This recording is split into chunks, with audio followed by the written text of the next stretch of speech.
Car insurance story. Widespread use of the motor car began after the First World War in urban areas. Cars were relatively fast and dangerous by that stage.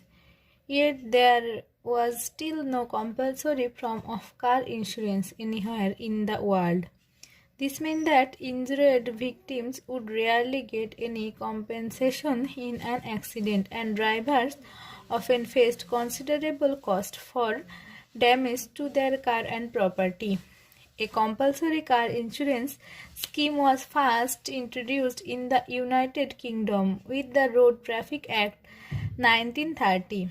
This ensured that all vehicles owners and drivers have to be insured for their liability for injury or death to third parties, whilst their vehicles was being used on a public road. Germany enacted similar legislation in 1939 called the Act on Implementation of Compulsory Insurance for Motor Vehicles Owners. Public policies. In many jurisdictions, it is compulsory to have vehicles insurance before using or keeping a motor vehicle on public road. Most jurisdictions related insurance to both the car and the driver. However, the degree of each varies greatly.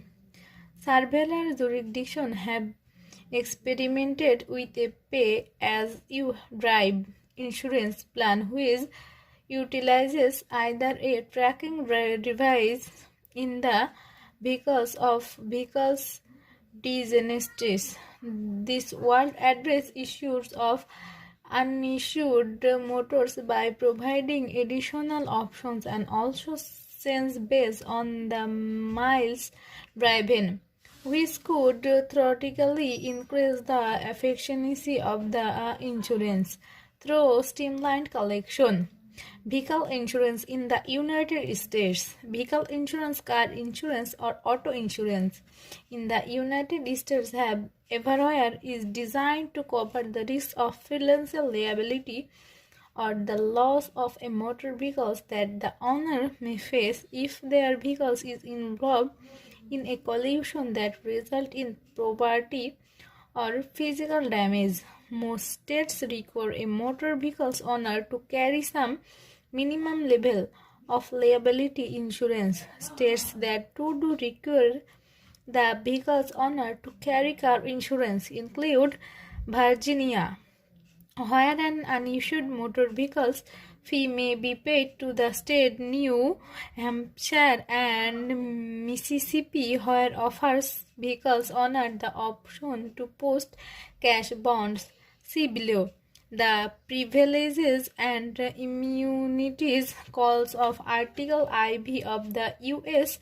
Constitution protect the rights of citizens in each respective states when traveling to other.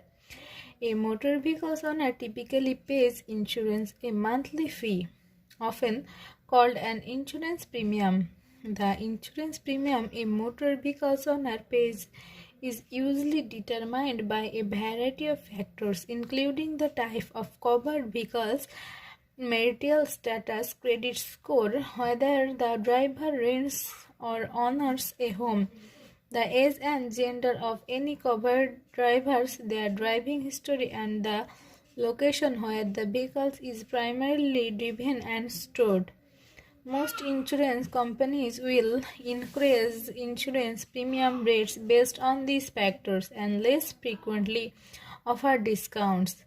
Insurance companies provide a motor vehicle owner with an insurance card for particular coverage stream, which is to be kept in the vehicles in the event of a traffic collision as proof of insurance. Recently, states have started passing laws that allow electric version of proof of insurance to be accepted by the authorities. Car loan lease payoff. Loan lease payoff coverage, also known as the gap coverage or gap insurance, was established in the early 1980s to provide protection to consumers based upon buying and market trends. Due to the sharp decline in value immediately following purchase, there is generally a period in which the amount owed of the car loan exceeds the value of the vehicles, which is called upside down or negative equity. Thus, if the vehicle is damaged by one economical repair at this point, the owner will still owe potentially thousands of dollars on the loan. The escalating price of cars, longer term auto loans, and the increasing popularity of leasing gap bar to gap protection. Gap waivers provide protection for consumers when a gap exists between the actual value of their vehicles and the amount of money owed to the bank of leasing company. In many instances, this insurance will also pay the deductible on the primary insurance policy. These policies are often offered at auto dealerships as a comparatively low cost add-on to the car loan that provides coverage for the duration of the loan. Gap insurance does not always pay off the full loan value, however. These cases include but are not limited to any unpaid delinquent payments due to the time of loss, payments, deferrals or extensions, commonly called skips or skip a payment, refinancing of the vehicle's loan after the policy was purchased, late fees or other administrative fees assessed after loan commencement. Therefore, it is important for a policyholder to understand that they may still owe on the loan even though the gap policy was purchased. Failure to understand this can result in the lender continuing their legal remands to collect the balance and the potential of damage credit. Consumers should be aware that a few states, including New York, require lenders of leased cars to include gap insurance within the cost of the lease itself. This means that the monthly price quoted by the dealer must include gap insurance, whether it is delineated or not. Neither the leased and unscrupulous dealers sometimes prey on unscrupulous dividers by offering them gap insurance at an additional price on top of the monthly payment without mentioning the state's documents. In addition, some vendors and insurance companies offer what is called total loss coverage. It is similar to ordinary gap insurance but differs in the instead of paying off the negative equity on a vehicle that is a total loss, the policy provides a certain amount, usually up to $5,000, toward the purchase or lease of a new vehicle. Thus, to some extent, this distinction makes no difference.